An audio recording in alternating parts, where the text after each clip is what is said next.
Assalamualaikum warahmatullahi wabarakatuh. Perkenalkan, saya Rida Sandra Faira dengan NIM 666121148. Di sini saya akan menjelaskan analisis manajemen strategi Direktorat Jenderal Pajak. Direktorat Jenderal Pajak atau DJP merupakan lembaga di bawah Kementerian Keuangan Indonesia yang bertanggung jawab atas pengelolaan dan pemungutan pajak di Indonesia. Direktorat Jenderal Pajak terus berupaya untuk meningkatkan efisiensi, keadilan, dan kesadaran perpajakan di Indonesia melalui berbagai inisiatif dan program.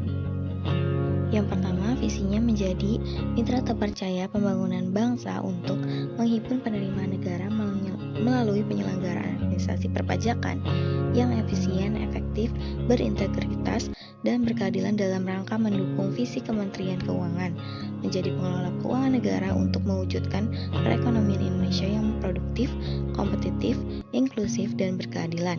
Lalu misinya yang pertama merumuskan regulasi perpajakan yang mendukung pertumbuhan ekonomi Indonesia.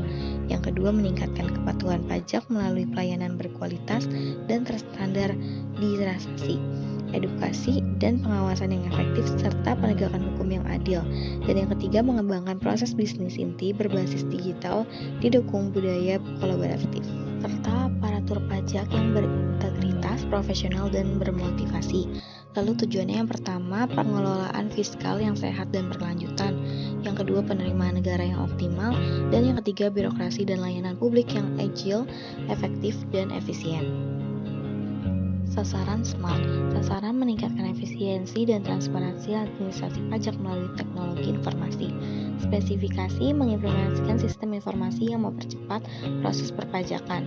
Measurable meningkatkan efisiensi waktu proses perpajakan sebesar 30%. Achievable mengembangkan dan menerapkan sistem e-filing, e-billing, dan aplikasi mobile.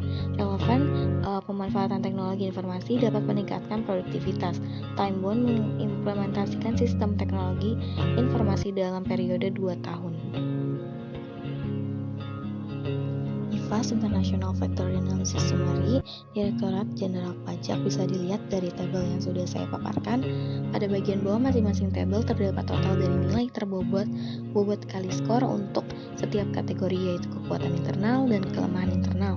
Total kekuatan internal adalah 2,92 sedangkan total kelemahan internal adalah 1,06. Nilai total ini memberikan gambaran tentang sejauh mana kekuatan dan kelemahan internal berkontribusi terhadap Direktorat Jenderal Pajak. Analisis ini dapat membantu dalam mengidentifikasi faktor-faktor kunci yang perlu diperhatikan. Selanjutnya ada EVAS External Factor Analysis Summary. Bisa dilihat dari tabel yang sudah saya paparkan. Pada bagian bawah tabel terdapat total dari nilai terbobot untuk setiap faktor eksternal, yaitu total faktor eksternal. Total ini memberikan gambaran tentang dampak keseluruhan dari faktor-faktor eksternal terhadap Direktorat Jenderal Pajak. Dengan melakukan analisis EVAS, Direktorat Jenderal Pajak dapat memahami faktor-faktor eksternal yang berpengaruh dan mempertimbangkan strategi untuk menghadapinya.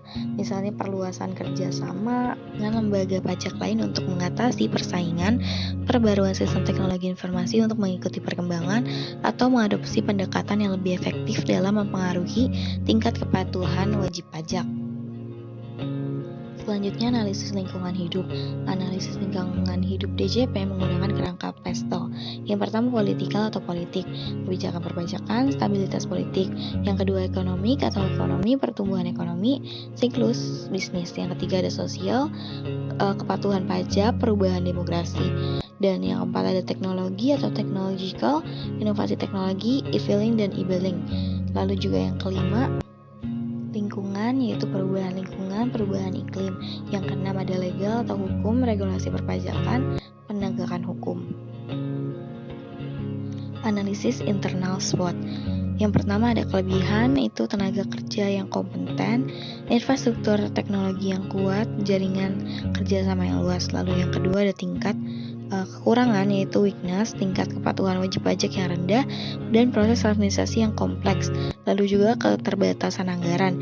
Yang ketiga atau ada peluang atau opportunities, perkembangan teknologi dan peningkatan kesadaran perpajakan, potensi pertumbuhan sektor ekonomi.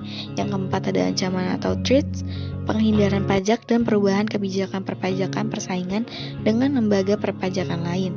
Dengan melakukan analisis lingkungan internal ini, DJP dapat mengidentifikasi kekuatan dan kelemahannya serta peluang dan ancaman yang ada di lingkungan eksternal.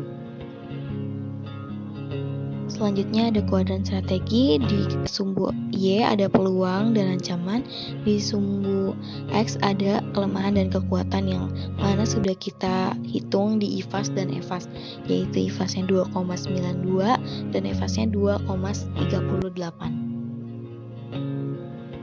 Selanjutnya balance scorecard atau BSC.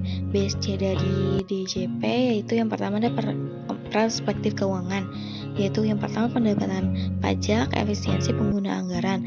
Lalu yang kedua perspektif pelanggan, kepuasan wajib pajak, peningkatan kesadaran perpajakan. Yang ketiga ada perspektif proses internal, yaitu efisiensi administrasi pajak dan tingkat kepatuhan perpajakan.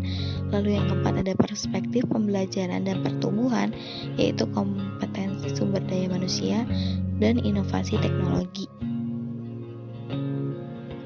Yang terakhir ada implementasi evaluasi. 1. Menetapkan indikator kinerja. Yang kedua mengumpulkan data dan informasi. Yang ketiga analisis dan penilaian. Yang keempat komunikasi hasil evaluasi. Yang kelima perbaikan dan tindakan korektif. Yang keenam monitoring dan pengawasan. Lalu yang terakhir evaluasi berkelanjutan. Cukup sekian dari saya, kurang lebihnya mohon maaf. Wassalamualaikum warahmatullahi wabarakatuh.